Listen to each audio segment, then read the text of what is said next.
Hello friends, আসসালামু আলাইকুম। কেমন আছেন সবাই? আলহামদুলিল্লাহ, আমি খুব ভালো আছি। যেহেতু আমার হাসব্যান্ডের ভর্তা ভীষণ পছন্দ, তাই প্রতিদিনের মেনুতে কিছু না কিছু ভর্তা রাখতেই হয়।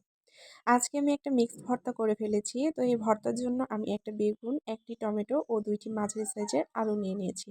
সবগুলোই আমি গোল শেপে কেটে নিয়েছি। এরপর আমি সবজিগুলোকে হলুদ এবং লবণ দিয়ে ভালোভাবে মিশিয়ে নিয়েছি।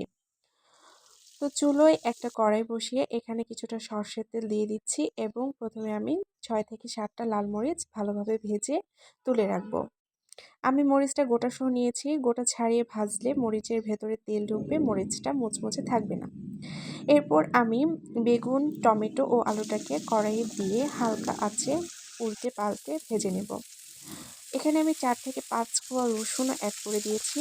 তো সবগুলো উপকরণকে আমি ভালো মতো উল্টে পাল্টে লাল করে ভেজে নিচ্ছি। তো সবগুলো উপকরণ ভাজা হয়ে গেলে আমি তুলে নেব।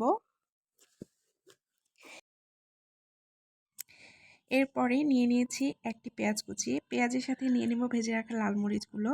এখানে সামান্য লবণ দিয়ে দিব। লবণটা আমি অল্প পরিমাণে দিয়েছি কারণ আমি সবজিগুলোতে লবণ দিয়ে ভেজেছিলাম। এরপর ভেজে রাখা বেগুন, টমেটো, আলু ও রসুন কোয়াগুলো দিয়ে দিচ্ছি। দিয়ে দিচ্ছি সামান্য ধনেপাতা কুচি, দিয়ে দিচ্ছি ১ চা চামচ সরষের তেল। এখন আমি সবগুলো উপকরণকে ভালোভাবে ম্যাশ করে নিব। হয়ে গেল আমার মিক্সড ভর্তা।